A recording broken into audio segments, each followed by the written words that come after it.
All right, welcome everyone. Today we're diving into a really crucial change in the new Income Tax Act 2025. It's something that affects anyone who's selling a capital asset. We're talking about forfeited advanced payments. You know, that money you get to keep when a deal falls through? Well, it's not just a simple windfall. It has a very specific tax consequence that you absolutely need to know about. So, picture this. You've agreed to sell a piece of land. You've received a pretty hefty advance. But then the buyer backs out. You get to keep the money, which, on the surface, sounds like great news. But from a tax perspective, what happens now? Is that just tax-free cash in your pocket? Well, not exactly. The new law gives a very clear answer, and understanding it is critical for any tax professional or asset owner out there.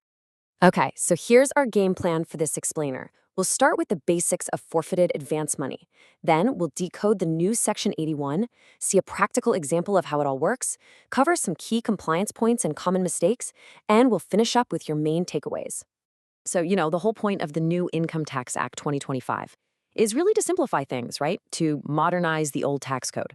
Under the old 1961 Act, how we treated these forfeited advances, well, it was often a bit complicated. It could even lead to legal battles. The new law, it's all about getting rid of that confusion with one clear, simple rule. And here's the bottom line. That money you keep, it doesn't just fly under the taxman's radar. Nope. The law has a very specific way to handle it, and that directly impacts your future tax bills. It's not a gray area anymore, which is actually a good thing for clarity.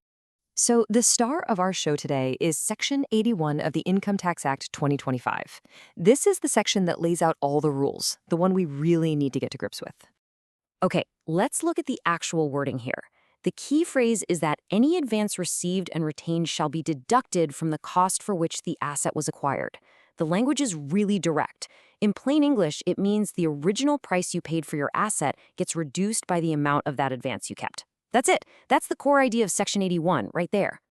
So why does this section exist? It's all about clarity, getting rid of any guesswork. But, and this is super important, pay close attention to this part.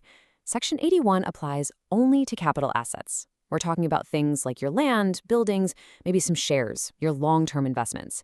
It absolutely does not apply to your stock and trade, the inventory you sell in your day-to-day business. If you get an advance on that and it's forfeited, that's just treated as normal business income. Getting this distinction right is absolutely vital. Okay, so Section 81 isn't just one rule. It's got two parts that are designed to work together. You've got the main, general rule, and then a very, very important exception. This exception is key, especially when you're thinking about the switch from the old tax law.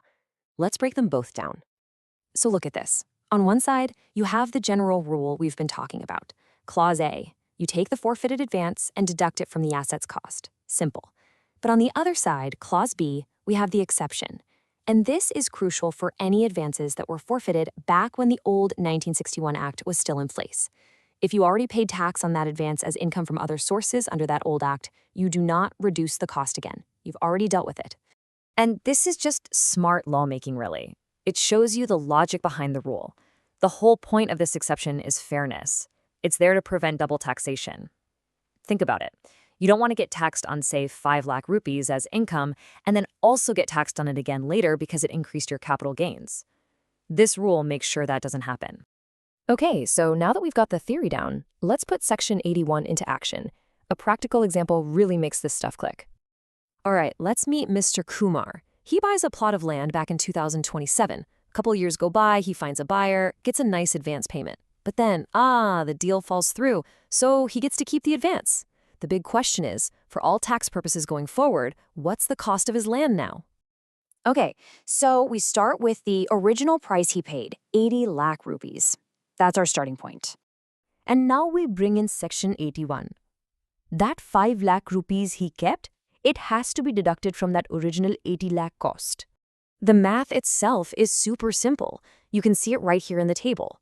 We take his original cost of 80 lakhs, we subtract the 5 lakh advance he forfeited, and boom, we have a new revised cost of acquisition of 75 lakh rupees. From now on, this is the official cost base for that piece of land. So what does this actually mean for Mr. Kumar? Well, here's the real-world impact. By reducing the cost of his asset, the law makes sure that the 5 lakh rupees he pocketed is eventually accounted for in taxes. So when he finally does sell that land, his profit, his capital gain, will be calculated from that lower base of 75 lakhs. This means his taxable gain will be 5 lakhs higher than it would have been without this rule. See how that works? Okay, so we know how it works. Let's talk compliance and some common pitfalls. Because honestly, getting this wrong can cause some real headaches later on. Here's what you need to look out for. All right, first, let's talk about the do's, the things you absolutely should be doing. Number 1, documentation is king.